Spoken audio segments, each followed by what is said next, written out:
Hello, elegant listeners, and welcome to Go, my favorite sports team, the greatest sports podcast to ever exist with the most illustrious hosts that you know very well, including the man who does not do or know sport much, Markiplier. Hello, that's me. I'm here too. Yeah, and I'm Tyler. I'm the one with the master's degree. Ignored my death last time. I'm totally still fine. Did you die last time? In a ball of flames. What happened in the last episode? Why don't I remember that? It was the proof or death. What? Yeah. It was me testing my master's degree, I think. Oh, right. Will burned you in a ball of fire. I remember now. Goodness gracious. I don't even remember anything that happened. I think that was the last episode. I can't keep track anymore. I thought it was a creator class. Was the last episode. Oh, that's right. I was already reincarnated alive. It's fine. Dead. We just ignored that fact. Yeah. All right, then. Oh, so how are you, Mark? I'm tired. Yeah. And that's it. You're like swaying back and forth. Is that keeping you awake? Something like that. I just feel like I need to keep moving or else I'm going to slump over and just conk out. We just finished filming, so I'm just like trying to stay awake as we get these done, and then I got to pack and all this sort of stuff. So hopefully this isn't horrible for Will to do if I'm not just like a Doppler effect for everyone listening going from left to right. Trust me, it's everything's fine. Your audio does not need to be adjusted. It's almost hypnotic the way the audio is slightly fluctuating. That's what I aim for. We're here to hypnotize people into forgetting all those other sports podcasts and only listen to this one because we have the best sport information that you'll ever need. And you can even get a foam finger now to support the best sports podcast that ever existed in the history of history. Really? Yeah, there's a foam finger. Let me see. I'm going to see this. Where is it? It's up there when this episode comes out. You kept saying that for like 3 weeks now, and I don't see one here. Okay. You want me to get in the logic of it? Yeah, I want to get in the logic of it. The host of our website for the Go merch has been having some issues. And so we're in the process of trying to get those issues fixed. And so as we're trying to get those issues fixed, we might be switching to a different hosting platform that will operate the store instead, because this issue has been persisting for well over a week now. Well, I don't know anything about that. All I know is that Tyler lied to me, and therefore you all listening to this and viewing this should be upset as much as I am. I don't know if I should apologize or double down. There's no apologize that you could possibly do that can forgive you for your transgressions. Will, light him on fire again. No! All right, well, all right. Okay. Anyway, it's too early for the accuses. I'm getting cozy. Too early. All right. Well, today we're going to be talking about fan interactions. Because fans affect things. And they need to be appreciated properly. Yes, just like the fans of this podcast. It's J'Q's time. Put a spotlight on him. For those watching video, you can see that Tyler's in the hot seat now because how could you, Tyler? How could you? Oh. I could. How could you? Uberlolks99 wants to know, how dare you disgrace Marty Brenneman for what his son did? Yes, it was Tom Brenneman, the last name in the same exact career. It sometimes gets confusing, but it was Tom Brenneman, his son. Believe you. I'm sorry, Marty. You are still forever cherished and loved by all fans across the world, and especially in Cincinnati, for the amazing broadcasting that you did. It's your son that gets the finger pointed at him. I'm sorry, Marty. This is apologize. It's a strange one, though. I demand an apology for Marty. I know you pride yourself and think of yourself as a man of faith, as there's a drive into deep left field by Castellanos, and that'll be a home run, and so that'll make it a 4-0 ball game. I don't know if you'll be on this podcast again. I don't know where that last sentence was going. So they're referencing the part where Tom slipped up. Because he slipped up and then he basically just went into the announcement of, and there's a deep drive into left field by Castellanos. Oh, right. That's how his apology was, like, I'm a man of faith. Yeah. And It's like... And then he got interrupted because he had to broadcast the Castellanos thing. Yeah. Yeah. So and he said, like, I don't know if I'll be on this broadcast again. Yep. I get it now. I understand. I get it now. He said, I don't know if I'll be on the broadcast again. Sure. Also, there's a accused from Deranged Beaver who said, how dare you, Tyler? I'll have you know that while there are 159 counties in Georgia, there is no such thing as a Marietta County. Marietta is a city and is basically in Atlanta's backyard, less than 2 miles outside of the... You know? How do you know this? Well, I know that it's a city because I have family that live in that area. And so I know Marietta is a city, and because sometimes cities share names with counties. Then you should have known better, you fool. I'm sorry, Los Angeles has a Los Angeles County. I go, how am I supposed to know all of Georgia counties that are 119 or whatever they said? Well, buckle up, Buster, because there are a lot of Jacuzzas this week. Reading Skies 20 says, a round ball. Tyler, how dare you? Mark so kindly, so humbly admits that he doesn't know the differences between Aussie football, Aussie rules footy, and American football, and yet you disrespect him, the country of Australia, and the institution of GMFST by feeding him, and thus your entire audience, false information. You could not. In all fairness, I'm pretty sure it's not done. It's not done. You could not even give us the dignity of doing an Aussie rules primer. I think Aussie rules primer, but they can forgive me because they're so attentioned on. You didn't teach me how to pronounce that properly. How would I even know? Despite already having done a fantasy football, NFL, and soccer primer, not only do you compare the footy goal to a touchdown, your description of a footy as a round ball is disgusting. Admit your mistakes. Do an Aussie rules footy primer and undo the damage you have done. It's on the list. But also, I will admit that I said round ball. It is rounded. It's basically very similar to a rugby ball, and it's egg-shaped. It's not pointy on the ends. It has no points, so it is rounded. And I'm pretty sure I said I think it's round. I never said it was. Interesting. Very interesting. Well, it doesn't end there for you and your crimes, because sad employee 3978 is taking Mr. _12 to the stand. Elegant listeners and viewers of the jury, the, quote, master of balls and holes has neglected to mention an incredible historic accomplishment. Tyler, who we all know is a huge Tampa Bay Lightning fan, neglected to acknowledge the Boston Bruins breaking both the NHL points and wins record. And I can't help but think this was due to jealousy, as his favorite hockey team shared the wins record. This ghost is on full haunt mode until Mr. _12 acknowledges this feat. Good job. That's an accomplishment, but also I haven't been paying attention to hockey. I've had a million other things on my plate. Wow. All right. So I've been like master's degree. Listen, master's degree doesn't mean I just sit here and absorb all of the news of sport through osmosis that's just in the air. I'm not a plant that lives under the ice of every single hockey arena in the history of mankind. Sure. Whatever you say. This last one is indefensible. If you think you can escape the punishment and torment of those last accuses, just wait for this last one.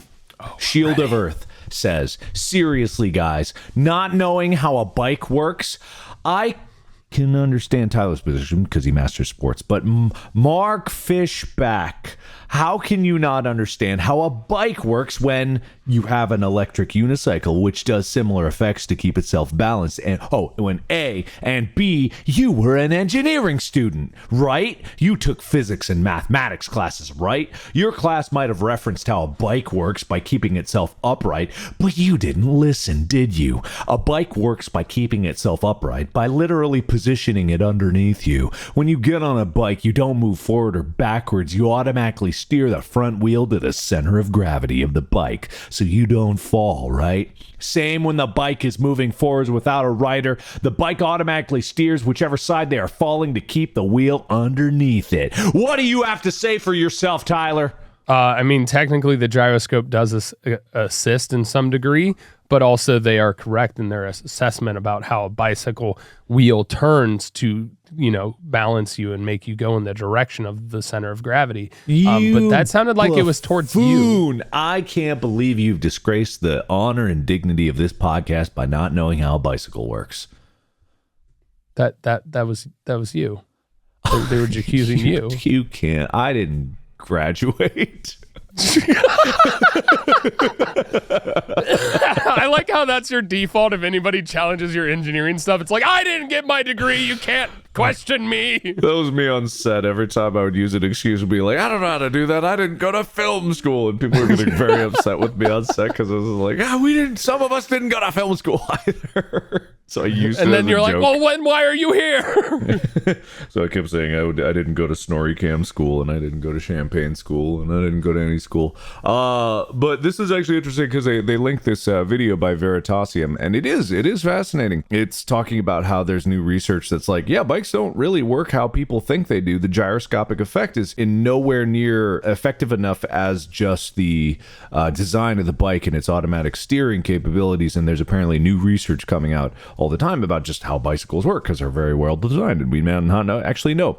Which, haha, fool on you, I went to college in 2009, way before this video came out, and I didn't graduate, so how would I know? But it also doesn't change the point of, I don't think these rules apply necessarily to the snow variant still. I think the fact that there are wheels spinning still has an impact versus just a sled with two broken sticks on it. The point in case the ski bikers were still falling. Apparently they need to design them better so that the steering compensates for the center of gravity change. Exactly. And also probably snow has a different impact of the fact that it yields versus doesn't apply sufficient return force or something like that. I don't know. I didn't graduate. Take that, Tyler. I didn't get a film degree. I didn't go to film school. Anyway, lots of excuses. All done now. Well, Mark. Nah. You've had your fair share of interactions with fans. No, I haven't. Yeah? What? No. Oh. No. I have many concerns now. Was it another person that I was with that had these interactions? Do you have a clone that I don't know about? You can't prove that was me. You have no ability to prove that. I think I have a video on my phone. So. No. Well, you interact with them. You were just interacting with them. You got possessed by the Jacuse ghost. That's an interaction. I don't even know what you're talking about. I don't know what a fan is. I could make a Wade joke there, but I'm not going to. All right, fair enough. All right, but you've joined in on the wave because I saw you join in on the wave that happened at Creator Club. There is no evidence to such things. All right, okay. I'm sure somebody has videos. I did. So there's a lot of different ways that fans interact with each other and with the contest. So today we're going to be discussing all these different kind of ways that fans interact. Some of the more popular ones like the wave. Something more recent that's evolved is the cup snake. And, why sports teams fans have their names, how sports rely on their fans. There's a hint, it's money. It's money? Why is it money? Because they need fans to put a team onto the field. All right. Interesting. But it's really interesting how sports teams create avenues for fans to feel more involved and feel like they're a part of the team, so that in vernacular they say, we drafted this guy, or we won our game, even though they didn't play. Interesting. Act 1. All right. Fan interaction origins. Mark, how far back do you think the wave goes? The wave? Like, when do you think the wave, like fans doing the wave, like around a stadium, began? Coliseum? That'd be cool. There's no historical evidence that would show that, though. The first recording of it was actually in 1981 on October 15th at an athletics playoff game in Oakland against the New York Yankees. Ah, interesting. Okay, so wait, the wave had never been documented, never filmed until that very moment? Nope, that's the first recording. I find that so incredibly hard to believe. Right? There's no way, like, I can't. You'd be so bored back in, like, let's say it's 1200 AD or whatever it is, or CE or whatever it is.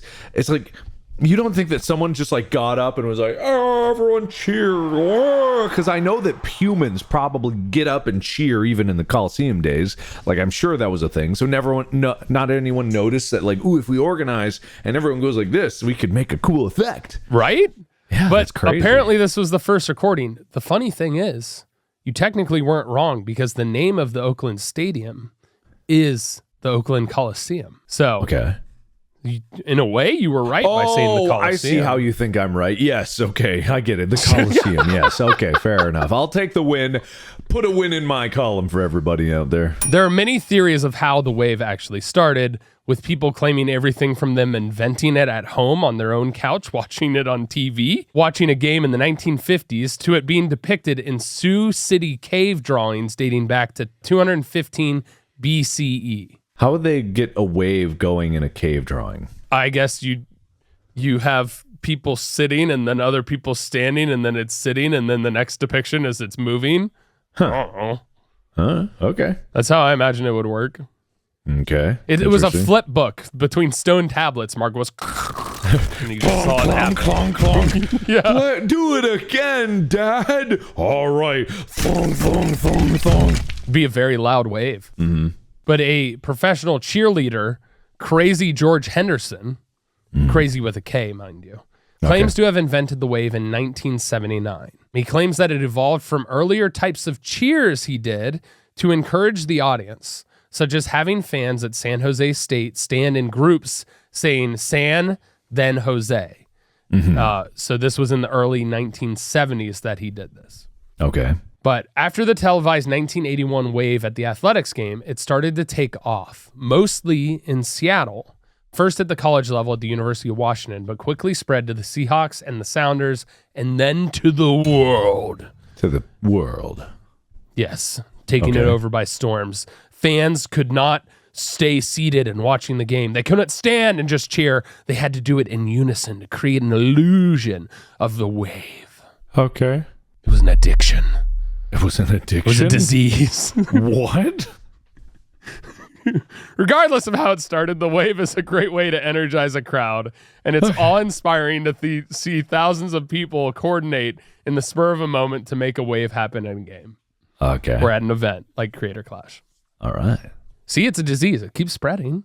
That's how you define a disease, right? Not necessarily. Not all things that spread are diseases. Otherwise, growing a YouTube base, might be considered a disease of some kind. Maybe it is. All right.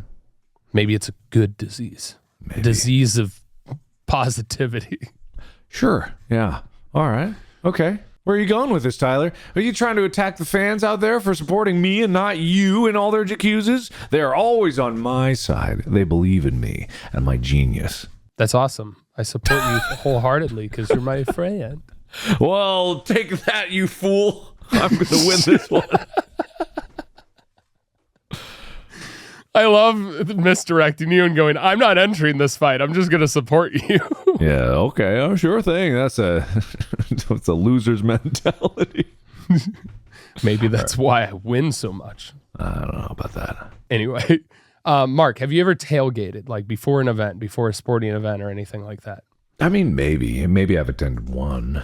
I can't really speak of something specifically. I feel like in a way, in prep before like wrestling meets, it's almost like we're tailgating for our own wrestling because we're waiting for everybody else to be ready for the weigh-ins and just eating food and talking.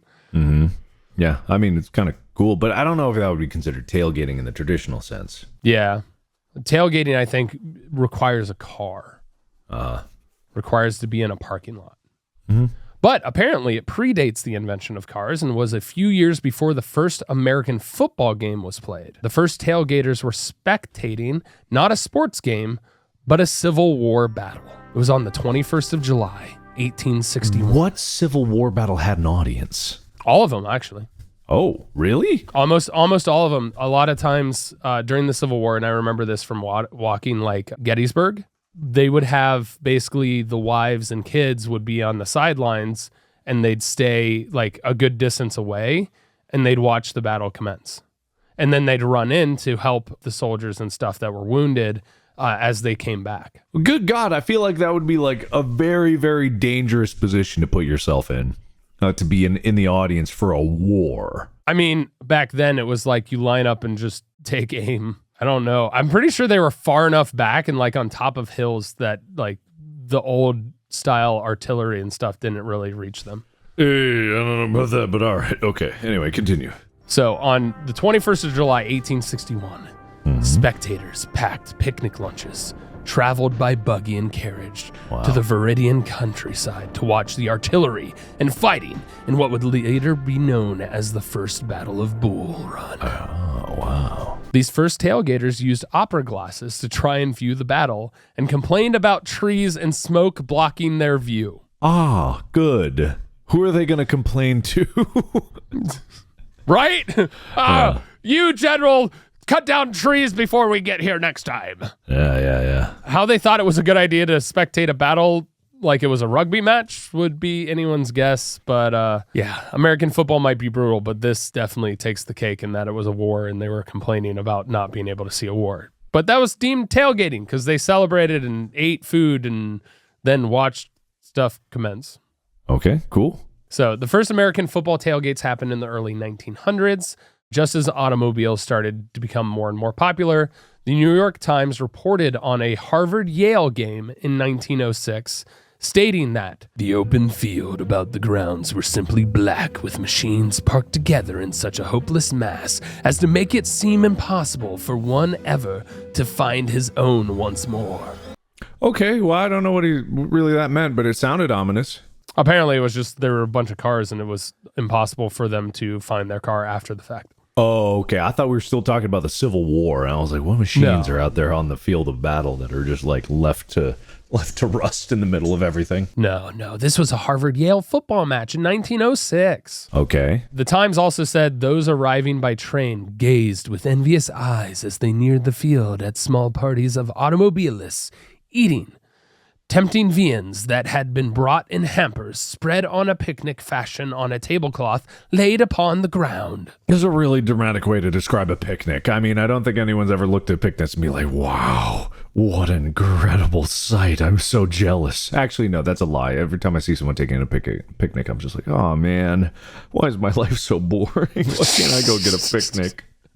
I mean, I think they were jealous because they just got off the train. They're like, I'm so hungry. I want some food. I'll have to buy it in the concessions that are so more expensive. And then they're like, oh, those people have cheap food that's even more delicious, and they're here. Yeah. And do they not even, I don't even really understand tailgating. Do they go into the game afterwards, or they just listen to the game or watch it outside of it? So I've been in both circumstances. The majority of people that tailgate basically party and hang out and enjoy themselves and then go into the game. It's usually people that have ticket holders.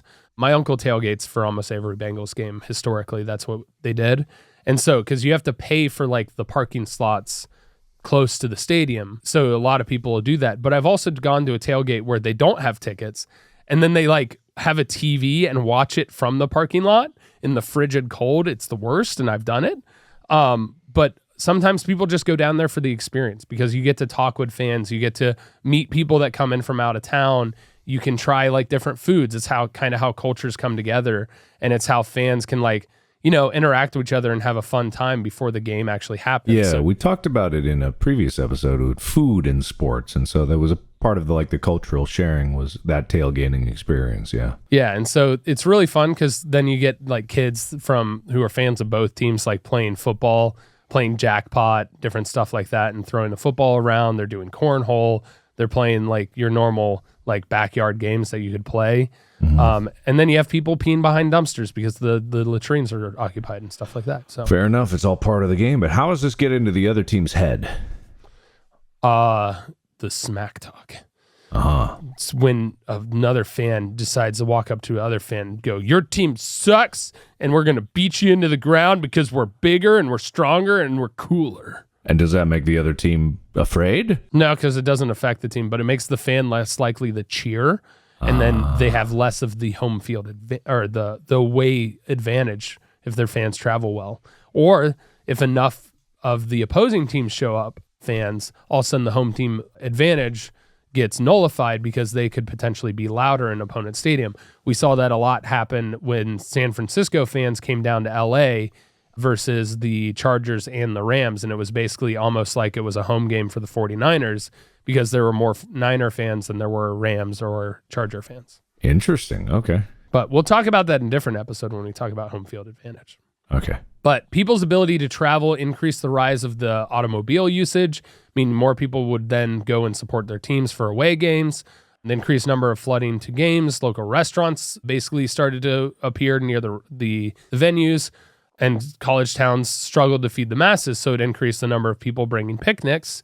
They ate by their cars, and in the 1950s, plastic coolers, portable grills became widely available as tailgating turned from the picnics of the past to resemble the tailgates of today. It actually advanced technology because more people were doing this, so then they're like, oh, we need to give them stuff so that they can bring, chilled items and different things to the games. That's fascinating. I just had a thought about this. It was because, did you see any posts that were like, when Ethan won his fight, there were some people that were just like, wow, is this what it's like to cheer for your favorite sports team? I did see that. Yeah. And because it's like, this is amazing. And it's like, yeah, that is the feeling that a lot of people who follow sports chase. They want to root for something that they care about. They care about the players.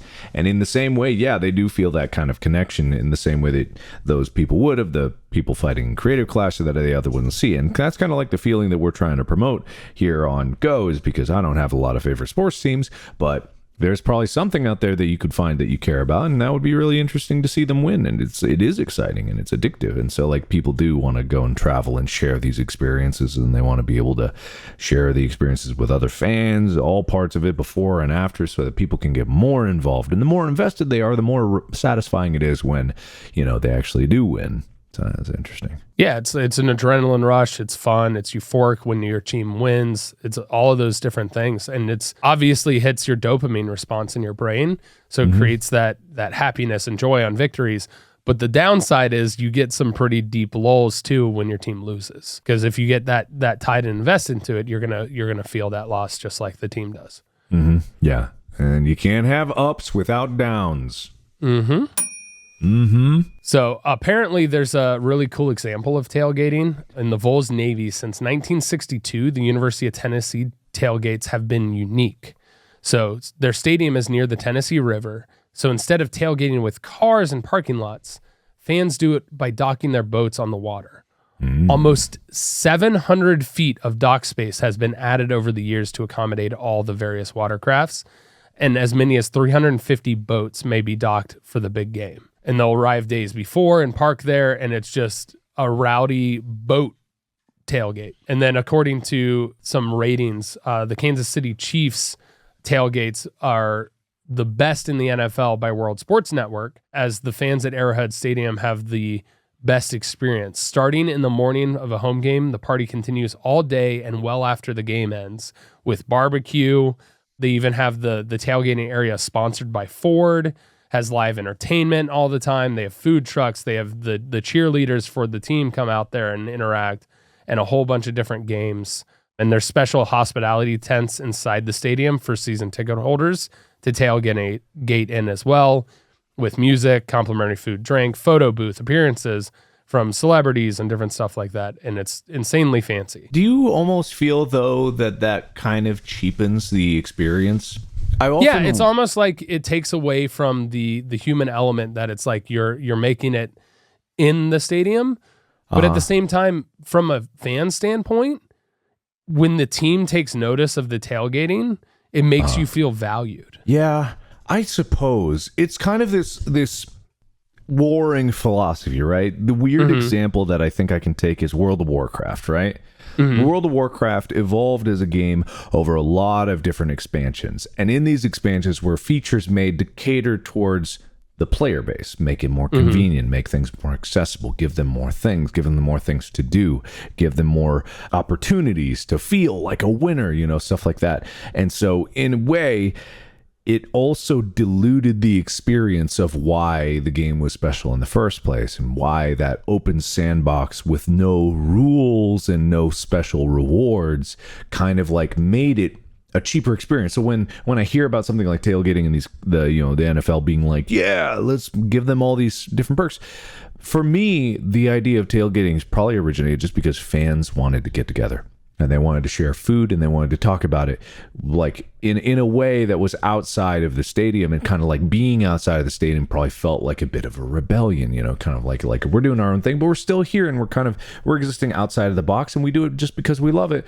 And then when suddenly you introduce all these different perks and stuff, I could see it leading towards a thing where it loses that special spark that made them want to come there in the first place, as opposed to all of the, we get to meet in photo booth. More opportunities like that mean more opportunities to be disappointed almost. And so it's a strange battle, and I wonder what would actually be better, or if it is better for things like that, because at the end of the day, it's people coming together because they want to get together, not because they think that there's special cool perks for it, Yeah, I mean, in that particular degree, that's for people opportunity to purchase into that, to do the in-stadium stuff. I think the outside the stadium stuff still exists, in the fact that they get live music and do extra stuff to like make and promote more people to come is cool. I think to a degree, in a way, there's an argument to be lesser, because then you don't have your own choice of music, because that's something that at the Bengals tailgates that I've been to, you have people that bring their speakers and they're blaring what music they like. And so if there's a concert going on, it's harder for you to then be able to enjoy what you wanted to enjoy. Instead, you're hearing whatever's there. So like if they're like playing country music and you're not a country music person, it's like, I don't want to hear that. So to a degree, I can see what you're saying. I think it's one of those things where the big part that I think about, that I think is really nice, is if people come out and acknowledge that, the fans are there early and supporting. It's almost like they're getting to know the fans. So like if Houday, who's the mascot for the Bengals, if he just suddenly comes out and is running around the tailgate, everything, that's cool. Kids love that. People get a hype out of it. They'll take pictures with them and see them do stuff, and that's kind of cool. But I see what you mean by like the in-stadium stuff kind of taking away from it, so that it's not as like special. Now it's like a pay to get in sort of thing, and you get exclusive perks from it. I could see that in a way taking away from it. I don't think it does, because I think it's probably such an exclusive crowd, because apparently it's like $15,000 or $30,000 to get into that for the year. So I think it's only a select number of people who take advantage of that. And those are the people that are like, I don't want to cook the food or be out there anyway with the plebeians. They're like, I have the money. I can go in and be cool with the actual stadium.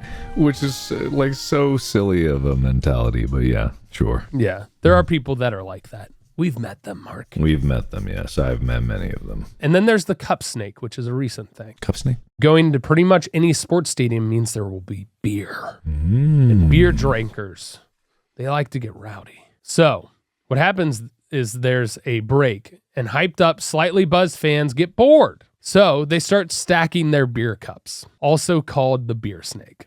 It's a long chain of stacked empty cups. For example, in a 2020 DC Defenders game, fans created a 1,237 cup long snake that spanned nearly 20 rows of seats. In 2021, a 2,400 cup long snake was created at a Cubs game assembled by fans, which, by the way, is over $30,000 worth of beer. Great. While the cup snake may have gone viral in recent years, fans have been creating cup snakes since at least the late 1960s. And basically what happens is one fan will be like, it's like the seventh inning stretch, and they're just like, all right, everybody throw me your beer cups. Let's make a snake. And so they just start stacking it, and it stretches up and connects fans together because they're interacting with each other, and they're coming together to see how big of a snake they can make. Okay, cool. But there's also probably a downside in that people end up drinking too much. No way. That shouldn't happen. That's illegal. Right? How could they? Okay. Act 2. Oh, okay. Fan zones, names, nicknames. Why do they call themselves what they do? Why? I don't know. Why would you think I'd know? I'm here to learn. I was about to ask you a question, okay? Okay. What do you got? Did your fan base decide to name themselves, or did you name them? They tried. Put a stop to that shit. Yeah? Yeah. Who cares? Stupid names. Whatever they got right now is dumb, and even if I came up with it, they're dumb for believing in it. Didn't they like try and call themselves the Pliers? That's so stupid. I feel like that was one of the names like early on in your YouTube career that they're like, we're the Pliers. Dumb. I hate that. And they just started putting Plier at the end of their own names. Like they should feel bad about themselves for even wanting to do that. I mean, Ethan's got his cranky crew. No, he would hate to have anything referred to as that. I know. I'm willing to bet he would abhor that. Well, anyway, the Bengals have Who Dey Nation. Okay, sure. So the Bengals fan base named themselves after the iconic rallying cry heard across the jungle on game day, which is Who Dey, Who Dey, Who Dey think gonna beat them Bengals. Mm-hmm. And then it's nobody. While the exact origins of Who Dey are unknown, it started popping up in the early 1980s when the Bengals had an unusually good season. Unusually good, okay. The popular theory is that it's an abbreviation of Hudipole or Hudie beer, which was a Cincinnati native beer and a cheap beer. And so beer vendors would shout Hootie, and eventually was picked up by the fans who morphed it into Who Dey. But there's also another theory that it was stolen from the New Orleans Saints, Who Dat, but that theory is dead wrong because Who Dey came first. Okay. Duke University have the Cameron Crazies. So if you attend a Duke basketball game, you had better be prepared from the chaos and shenanigans of the student section, filled with about 1,200 ride or die blue paint-covered student fans. Mm-hmm. And the name Cameron Crazy comes from Cameron Indoor Stadium, where the Blue Devils basketball games are played. And the Devils are also benefiting from their fans who have a history of taunting and cheering in creative ways, such as a time in 1984 when they threw lingerie and condoms at an opposing team member who had been under suspicion of improper advances on a female classmate. Okay. Interesting. And how did that affect that player? I mean, that would definitely get in my head because then you're not thinking about the game. You're thinking about the stuff you're dealing with off the field. Okay. That'd get in their head. It would work. It would work. You're not wrong about that, but also at the same time, isn't that a little rude? Isn't that a little hazardous? Yeah. I never said I supported the Duke fan base. I'm just saying what they did. Oh, okay. All right then. Some Duke players would turn to the opposing coach until the Duke's coach lost it and shouted at them, "Shut up." So while some may say that the Cameron Crazies can go too far sometimes, you can't deny that they're crazy supportive of their team. Okay, well, I mean, you might be able to deny that. There's a difference between being supportive of your team and being a villain to the other team. What about camaraderie? What about like good sports and all that? Well, now we go to the Cleveland Browns. They're good sports. Of course, they've suffered deeply for a long time. Okay, and they have their fan zone called the Dog Pound. The bleacher section behind the east end zone in the Cleveland Browns stadium, and it formed in the 1980s from a joke during a Browns training camp that led to defensive linebackers and linemen barking when they would get a sack. Mm-hmm. Okay. So this quickly spread to fans, and the rest is history. And so when the new stadium was built, they built the Dog Pound as an officially recognized part of the stadium, packed with rabid fans who have been known for their exuberance and misbehavior, pelting opposing teams with dog food, milk bones, and other random objects, leading to dog food being banned in the stadium at one point. All right. Fascinating. That seems, again, hazardous to encourage. What if you took the worst parts of your fan base on the internet and you just encouraged and cultivated that part of it? And now think of all the YouTubers that springs to mind. And it's like, is that really what you want to do? So there are ways in which teams will create this. They're the rough and rowdy fans. And, you know, people in general would groupthink, end up escalating too far, but you have to reel them in. Mm-hmm. And so by having it designated as a zone, you pay attention to who's going in there and you can find out where and how to dampen that. Yeah, so in some ways, there's a positive mentality to the fact that you create that area. And there's a number of different fan bases, like FC Cincinnati has their fan base. That they have a rowdy group there, but it's always just chanting. I've never seen them do anything like improper. And the thing is, you get the right people in there, they self-regulate because they don't want to be known for that negative thing. So if somebody does something wrong, then everybody else in that group is like, no, we're better than that. And they shut it down. That happens. Yeah, I know it happens. Yeah. These are just in particular parts where fans take it too far. And the next one that takes it too far are the Raiders. And I'm just going to skip over them because I don't want Raiders fans coming after me. Oh, they're that bad, huh? You afraid? Are you afraid? I'm not afraid. All right, fine. Take that, you stupid Raiders fans. Come at me. I don't know anything. Is that a football team? Yes. Okay. Yeah, I don't even know what team it is. That's how unpopular the Raiders are. Am I going to die? They're fine. Their fan spot is only called the Black Hole. Well, so long as I don't fall into the event horizon of your stupid butthole, I'm not going to be hurt at all. Come at me. Am I going to die? Am I a dead man? You might be. I don't know. Don't go to Vegas anytime soon, and don't go to Oakland. All right. Okay.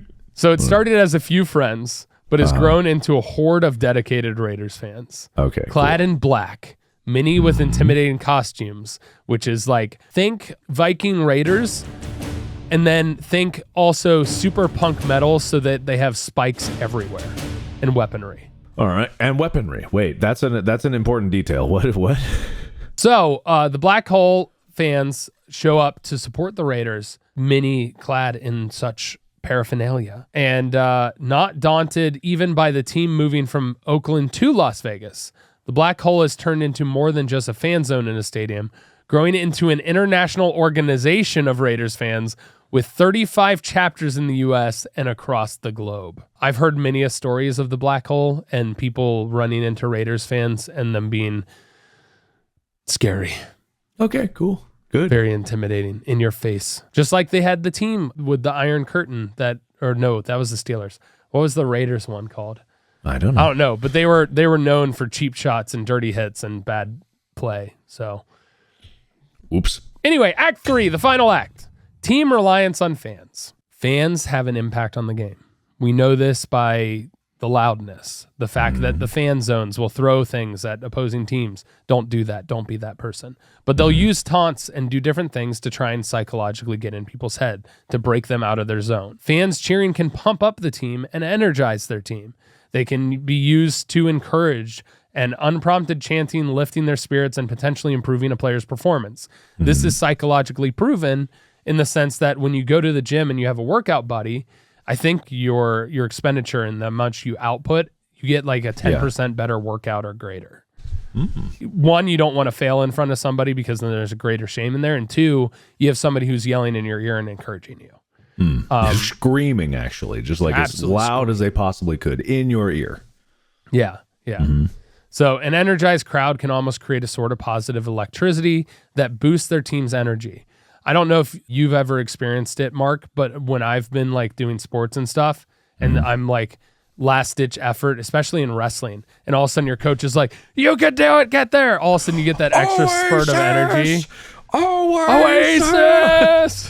Which is not necessarily a you can do it, means run away, run as fast as you can. Yeah, not really an encouragement. You're losing, get to the end. Get out of bounds. Yeah. But in a study published by the National Library of Medicine, it was found that the average home team points collected dropped by 8% when a crowd wasn't present.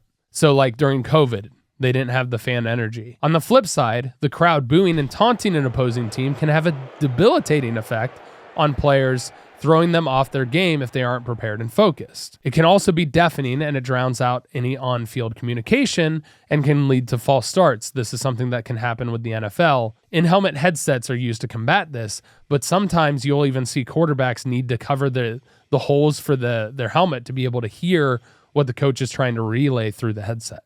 Okay. But there's also a negative effect.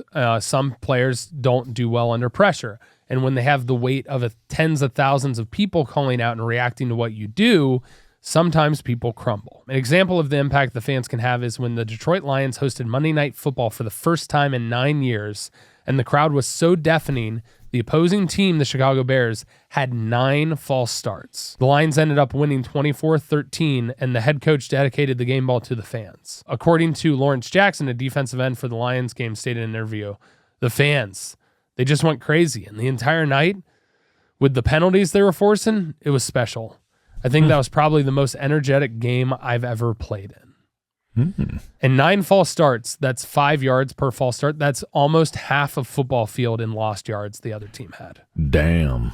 It can have a tremendous impact. Significant. Okay. Interesting. And that was all because of the fans? It was because of the fans, because they were so loud. Players can't hear when the quarterback does their snap count. And so they think they hear it, or they try and anticipate it, and they jump off sides. Interesting. Or the team will call timeout because they can't communicate the audible to the different players. So delay of games are another way that can happen. But those fan interactions and those fan zones and the hype and excitement, fans can immensely affect the game. Just like with how potentially Leonhardt was affected when he started hearing the fans. Jarvis, when everybody's shouting Aaron and stuff like that. Or it can also be the opposite effect, because a lot of people were cheering for Marisha. And Haley came in there and just was like, Yeah, just laser focused, not even paying attention to it. So it could be either way. I have no idea. I've never been in a situation where people really needed to cheer or boo for me when I go up on stage. So I don't know how it would be affected. But Mark, you are affected by it. Yeah.